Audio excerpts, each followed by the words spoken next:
کو کیا فرق پڑتا ہے کہ اللہ رب العزت نبوت اور رسالت کے لیے کس کے سینے کو پسند فرمانے والا ہے.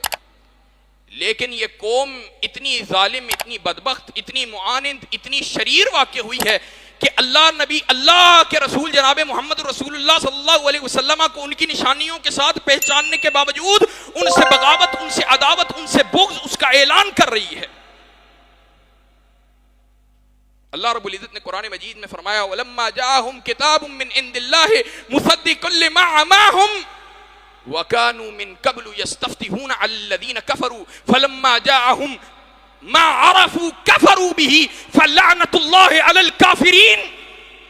اللہ رب العزت کہتا ہے یہ ایسے بدبخت جو اللہ رب العزت کے اس نبی کو پہچاننے کے باوجود کہ یہ تو ان کی ان نشانیوں کی تصدیق کرنے والا، یہ ان کی آیات کی تصدیق کرنے والا ہے، اس کو پہچان لینے کے بعد اور اس نبی جس کے ذریعے یہ کافروں کے اوپر فتح طلب کرتے تھے، وَكَانُوا مِن قَبْلُ يَسْتَفْتِحُونَ عَلَى الَّذِينَ كَفَرُوا، جن کے ذریعے یہ کافروں کے اوپر فتح طلب کرتے تھے، فلما جاءہم، جب وہ نبی ان کے پاس آ گیا، ما عرفوا، جس کو یہ پہچانتے تھے، کفروا بھی، تو انہوں نے اس نبی کا انکار کر دیا. اللہ رب العزت کہتا ہے فلعنت اللہ علی الکافرین، اللہ رب العزت کی ایسے بدبخت کافروں کے اوپر شدید لعنت ہے. ایسے ظالم یہ تینوں گروہ اللہ رب العزت، اللہ کے نبی جناب محمد رسول اللہ صلی اللہ علیہ وسلم جب مدینہ پہنچے، ان تینوں کے ساتھ ان کو دعوت توحید دی، انہوں نے انکار کیا. اللہ کے نبی صلی اللہ علیہ وسلم نے ان سے معاہدہ کیا ہم ایک دوسرے کا دفاع کریں گے، مدینہ کی سرحدوں کا دفاع کریں گے، ایک دوسرے کے ساتھ تعاون کریں گے، ایک دوسرے کے دشمن کی حمایت کبھی نہیں کریں گے. اللہ کے رسول جناب محمد رسول اللہ صلی اللہ علیہ وسلم اور ان کے صحابہ نے ان سے معاہدے کو نہیں توڑا. ان ظالموں نے تینوں کے تینوں گروہوں نے، تینوں کے تینوں قبیلوں نے اللہ کے نبی صلی اللہ علیہ وسلم اور مسلمانوں سے غداری کی. 2 ہجری کے اندر بدر کا واقعہ، بدر کا مارکہ شروع ہوا. اللہ کے نبی صلی اللہ علیہ وسلم اہل بدر کے ساتھ، اہل بدر کے اندر، اہل بدر کے سمیت اللہ کے دشمن، اللہ کے عدو باغیوں کے ساتھ وہ 1000 کے لشکر کے ساتھ لڑ رہے ہیں. اور اس وقت یہ یہودی تمنا کیا کر رہے ہیں کہ کاش محمد رسول اللہ صلی اللہ علیہ وسلم کفار مکہ سے شکست کھا جائیں.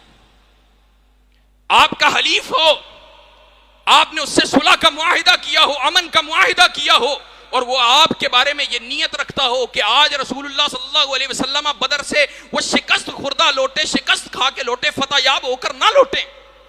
اللہ کے نبی صلی اللہ علیہ وسلم کی اللہ رب العزت نے نصرت فرمائی، مسلمانوں کی مدد فرمائی. اللہ رب العزت نے مسلمانوں کو فتح عطا کی. کائنات کے امام جناب محمد رسول اللہ صلی اللہ علیہ وسلم بنو کینکا کے بازار میں کھڑے ہو کر ان کو دعوت دیتے ہیں اور کہتے ہیں اور لوگوں سن لو، یہودیوں، کینکا والوں سن لو، آج رسول اللہ صلی اللہ علیہ وسلم تمہارے درمیان فتح یاب ہو کر کافروں کے مقابلے کے اوپر کھڑے ہیں اور آج تمہیں یہ بتلانے کے لیے آئے ہیں دیکھو کیسے اللہ رب العزت نے بدر کے اندر مسلمانوں کی نصرت فرمائی ہے، کیسے بدر والوں کی تائید فرمائی ہے، تم بھی ایمان کو قبول کر لو. جواب میں کیا کہتے ہیں بدبخت؟ آگے سے کہتے ہیں محمد الرسول اللہ یہ تو نے اپنے قبیلے سے لڑائی جنگ لڑی ہے اور تو ہم سے جنگ لڑ، تجھے پتا لگے جنگ کس کو کہتے ہیں. اتنے بدبخت. اللہ کے نبی صلی اللہ علیہ وسلم کے عدو تو پہلے ہی تھے،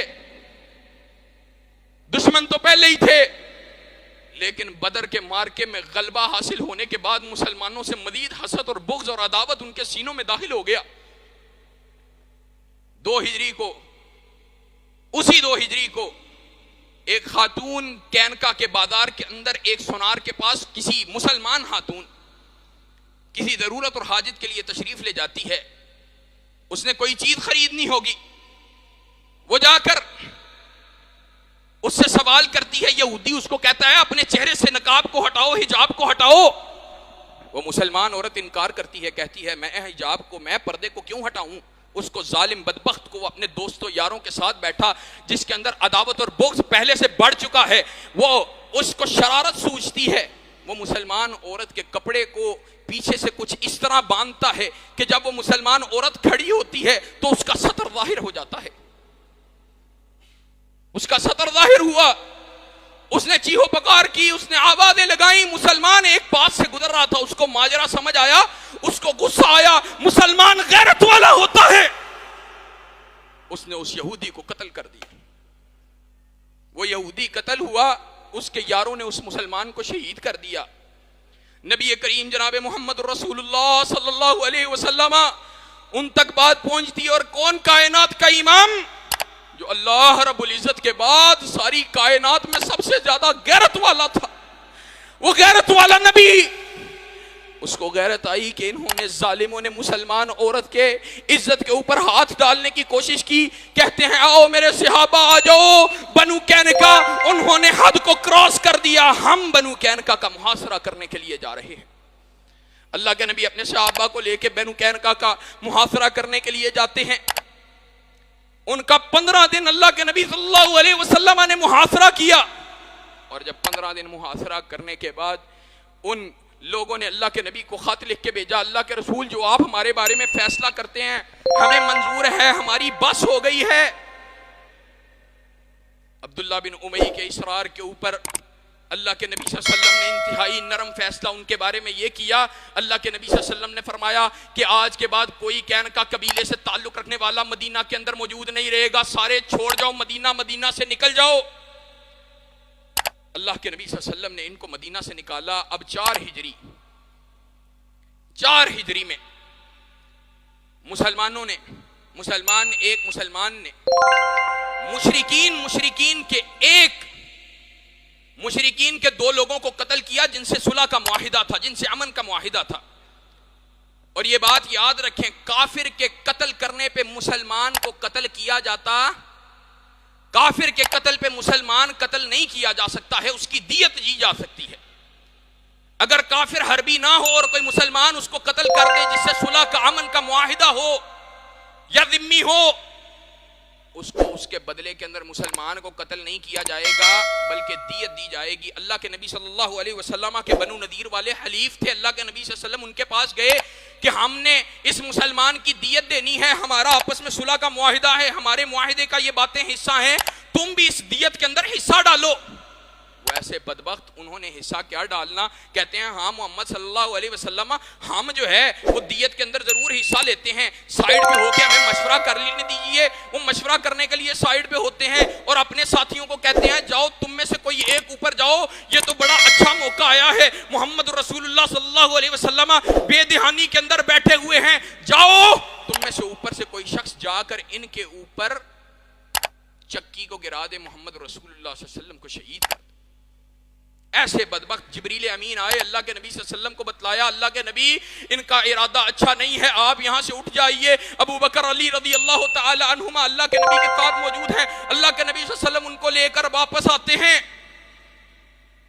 پتہ چل گیا کہ یہ ظالم بھی منکر ہیں، یہ ظالم بھی عدو ہیں، دشمن ہیں، یہ بھی دھوکے باز، یہ بھی برائی کا ارادہ رکھنے والے۔ اللہ کے نبی صلی اللہ علیہ وسلم نے صحابہ کو تیار کیا۔ اب بنو نذیر کے محاصرے کے لیے اللہ کے نبی صلی اللہ علیہ وسلم تشریف لے جاتے ہیں۔ اللہ کے نبی صلی اللہ علیہ وسلم نے بنو نذیر کے قلعے کا محاصرہ کیا۔ وہ قلعے کے اندر موجود اللہ کے نبی صلی اللہ علیہ وسلم اور آپ کے صحابہ قلعے سے باہر ہیں، اور یہ بات آپ کو بھی معلوم ہے، ہمیں معلوم ہے، قلعے کے اندر سے لڑنا مشکل آسان ہے، اور قلعے کے باہر سے قلعے والوں کا مقابلہ کرنا یہ مشکل ہے، انتہائی مشکل ہے۔